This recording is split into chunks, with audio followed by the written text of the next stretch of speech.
Buenas tardes. Hoy vamos a continuar con el cuerpo juánico, que son las tres cartas de Juan y el Apocalipsis. Ya hemos profundizado acerca de la primera carta de Juan y hoy iniciaremos con la segunda carta de Juan. Es un libro del Nuevo Testamento, es el libro más corto de toda la Biblia, ya que solamente consta únicamente de 13 versículos. Se trata de una carta dirigida a la dama elegida y cierra con las palabras: los niños de vuestra elegida hermana les saludan. Segunda de Juan, versículo 13. Sin embargo, algunos leen en vez de la palabra dama el nombre personal Kyrie, aunque la interpretación más tradicional la hace coincidir con una comunidad o una iglesia, dado que el autor de la carta se refiere a ella en ocasiones en singular y en otras en plural. Por ejemplo, los versículos 6, 8, 10 y 12. Se cree más bien electa sea una iglesia, dado el sentido de la palabra griega y de la mención del versículo 13, de que la hermana de electa se llama de igual modo. Se trata casi sin duda de una ciudad de Asia Menor, y la ocasión la dan algunos predicadores externos no cristianos que ponen en peligro la fe de los fieles de esa iglesia. De ahí las recomendaciones a mantener la fe intacta, a practicar las obras de beneficencia entre ellos y huir de tales predicadores. De los 13 versículos que componen esta epístola, 7 están contenidos en la primera de Juan. La persona a la que se dirige la carta es encomendada por su piedad y es prevenida contra los falsos maestros. El lenguaje de esta epístola es excepcionalmente similar a la primera carta de Juan y a la tercera carta.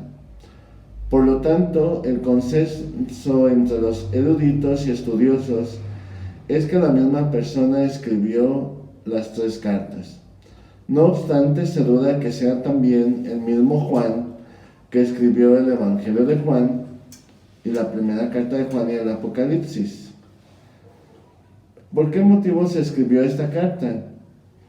El autor, que se identifica como Juan, expresa su preocupación por las influencias apóstatas en la iglesia y aparentemente escribió esta epístola para responder a los falsos maestros y a sus falsas enseñanzas de que Jesucristo no vino literalmente a la tierra en la carne.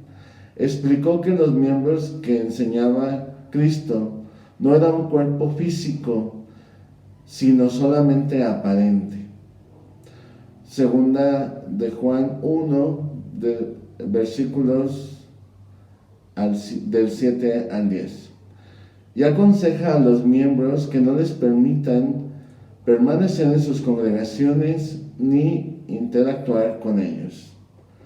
Al mismo tiempo, expresa gozo por los miembros de la iglesia que habían permanecido fuertes y leales al Evangelio. Versículo 4. Esas palabras ponen de manifiesto el gozo y la gratitud que los miembros de la iglesia sienten por los que pertenecen y permanecen fieles a la fe. El autor, en cuanto al autor de esta carta, se identificó a sí mismo como el anciano, versículo 1. Y la tradición sostiene que Juan, uno de los 12 apóstoles originales de Cristo, que llamó por sí mismos, escribió esta epístola. ¿Cuándo y dónde se escribió esta carta? No se sabe con exactitud cuándo ni dónde se escribió la segunda carta de Juan, aunque la tradición de la larga permanencia de Juan en Éfeso es correcta. Pudo haber escrito esta epístola en ese lugar entre los años 70 y 100 después de Cristo. En cuanto a los destinatarios, la segunda carta de Juan fue escrita a la señora elegida y a sus hijos. Así lo expresa el versículo 1. Se desconoce si Juan se dirigía a su familia o a otro grupo específico de personas, o si estaba hablando a la iglesia colectivamente en lenguaje figurado. Escribió segunda y tercera de Juan. El autor expresa los mismos términos y estilo de esta primera carta de Juan, por lo cual hay varias controversias referidas a quién es esta mujer o señora elegida. Otra posibilidad es que la señora elegida se refería en realidad a una congregación cristiana. Así lo expresa el versículo 1 y el versículo 13. La palabra griega para iglesia es femenina y era común referirse metafóricamente a la iglesia como una mujer.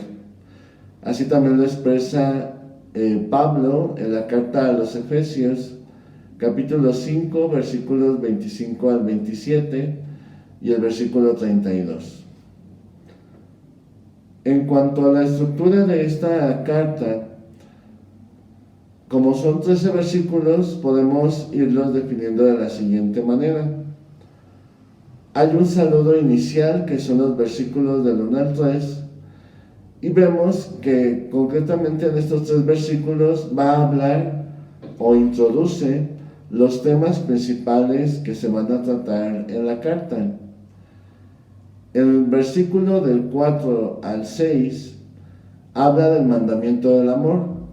Sabemos que estos versículos también son expresados en la primera carta de Juan, una vez que Juan desarrolla el tema del amor y expresa este mandamiento que Jesús ha dejado como distintivo de los discípulos de Jesús.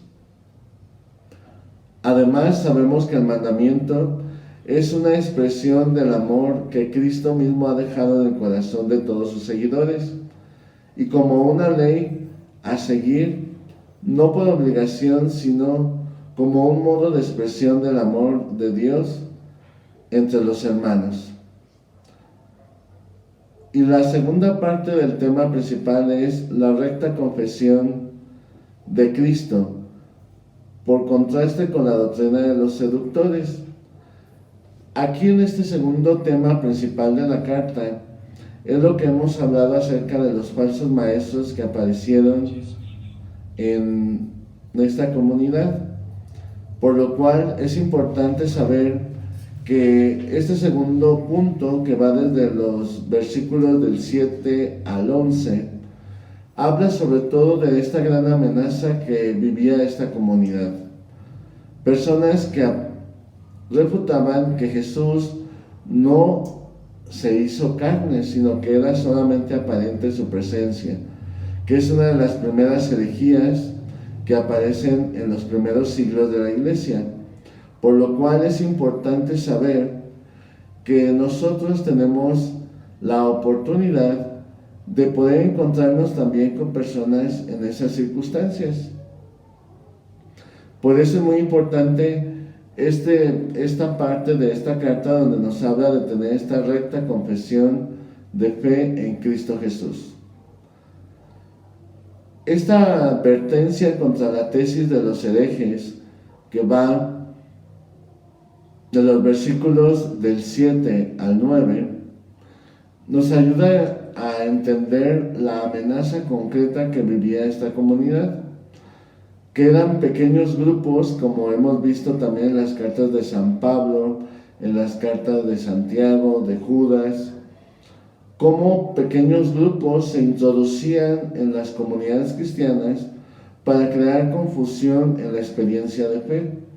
De ahí la importancia de tomar en cuenta estas situaciones. Por lo cual también en los versículos 10 y 11 se exhortaba a prohibir dar hospitalidad a los herejes. Y precisamente ¿por qué? Porque eso es lo que creaba los conflictos en las experiencias cristianas. De ahí la importancia de rechazar o incluso tener esa cercanía con ellos para no crear confusión y poder vivir en esa relación clara y concreta con Dios. Al final de la carta, en los versículos 12-13, el autor manifiesta su intención de visitar a la comunidad y después concluye con saludos finales. Podemos expresar entonces que la estructura de la carta tiene la siguiente forma: saludo inicial, versículos del 1 al 3, y presentación de los temas principales. Primer tema principal y desarrollo de versículos del 4 al 6, que es el tema del mandamiento del amor. Segundo tema importante, la recta confesión de fe en Cristo, por contraste con la doctrina de los seductores y herejes. Versículo 7 al 11.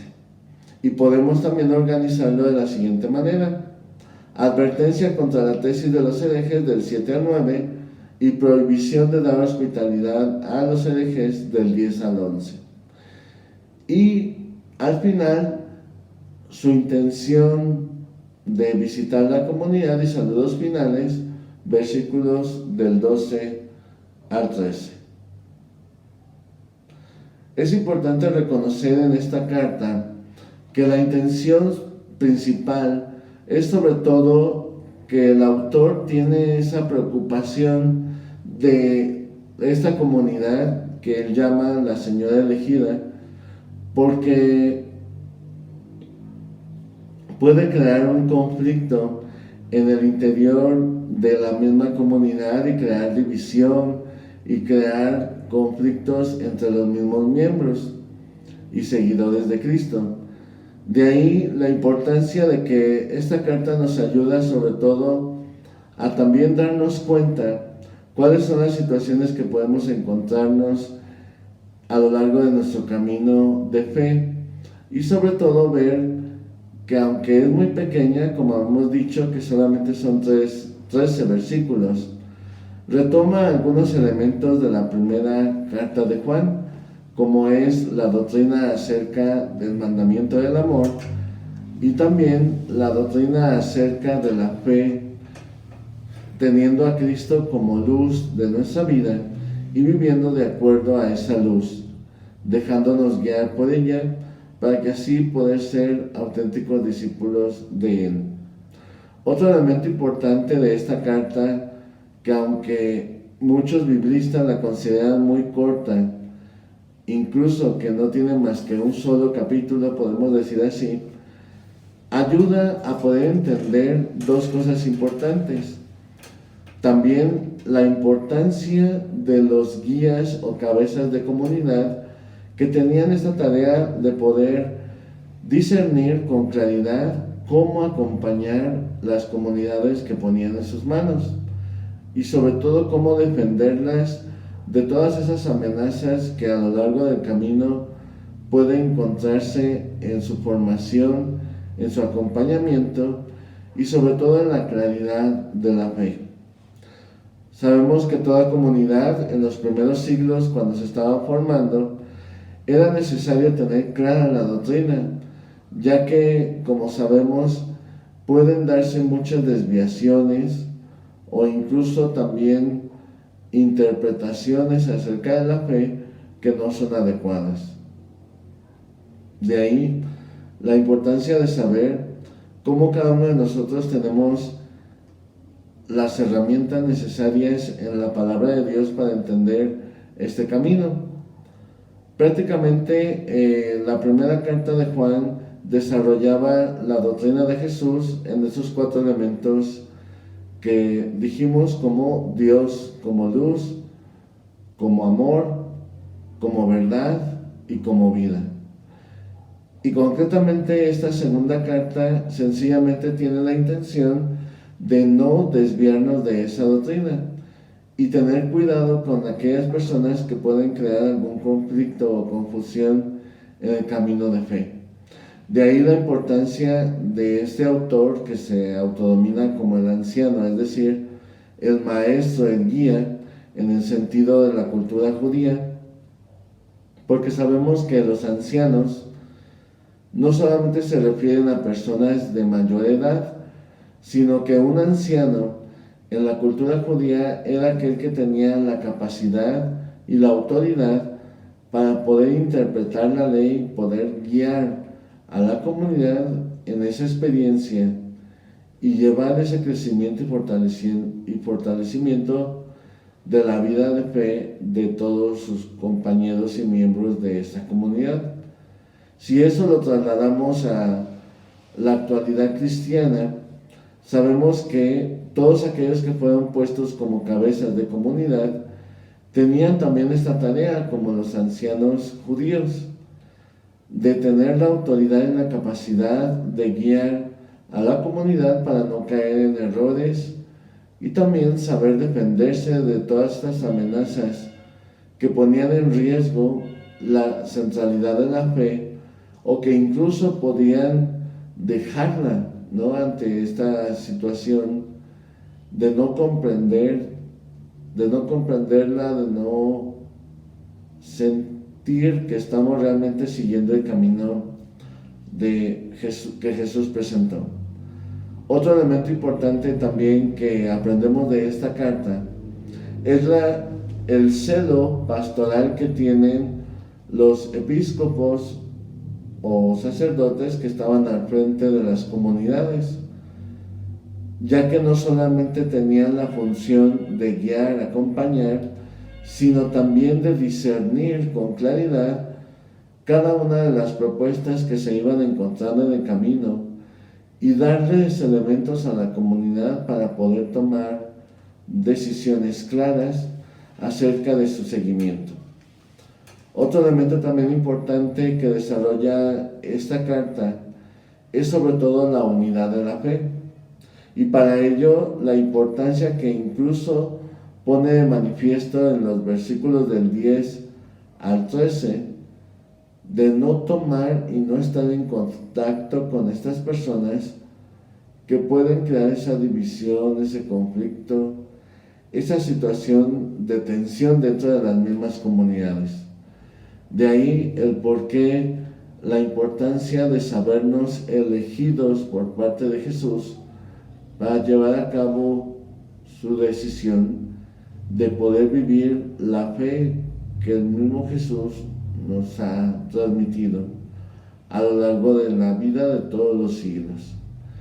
Sobre todo porque esta comunidad que aquí es presentada, como decíamos, se refiere no solamente a una comunidad específica, no solamente a un grupo de personas, sino se refiere también a toda la iglesia. De ahí el por qué se le llamaba eclesia, es decir, reunión, convocación, llamado, ¿no?, a estar en comunión.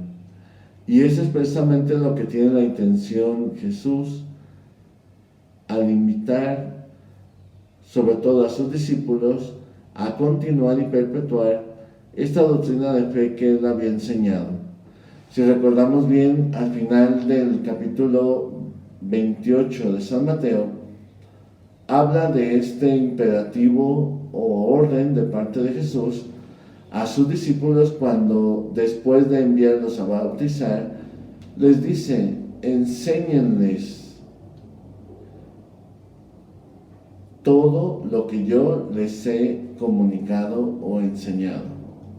Y precisamente esa es la tarea de todos aquellos que son puestos como cabezas de comunidades.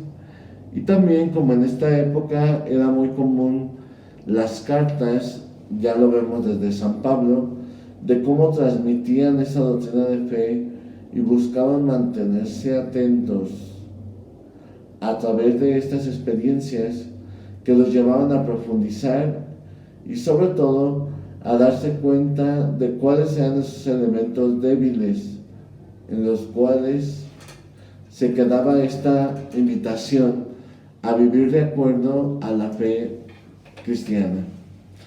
Otro elemento también importante es cómo mantener y custodiar el depósito de la fe, como lo conocemos ahora. De ahí la importancia de conocer y dejarnos acompañar por estos cabezas y guías espirituales. ¿Qué es lo que nos enseña o cuál es la aplicación pastoral que podemos sacar de esta carta? La primera de ellas, dejarnos guiar por los cabezas y guías espirituales que Dios ha puesto en nuestras comunidades para poder crecer en nuestra fe. Segundo, tener elementos necesarios para poder discernir lo que sí es y está de acuerdo a la doctrina que Cristo nos ha dejado y rechazar, como invita de manera clara, todo aquello que esté en contra de la comunidad misma de fe y cómo aprender a discernir todos estos elementos.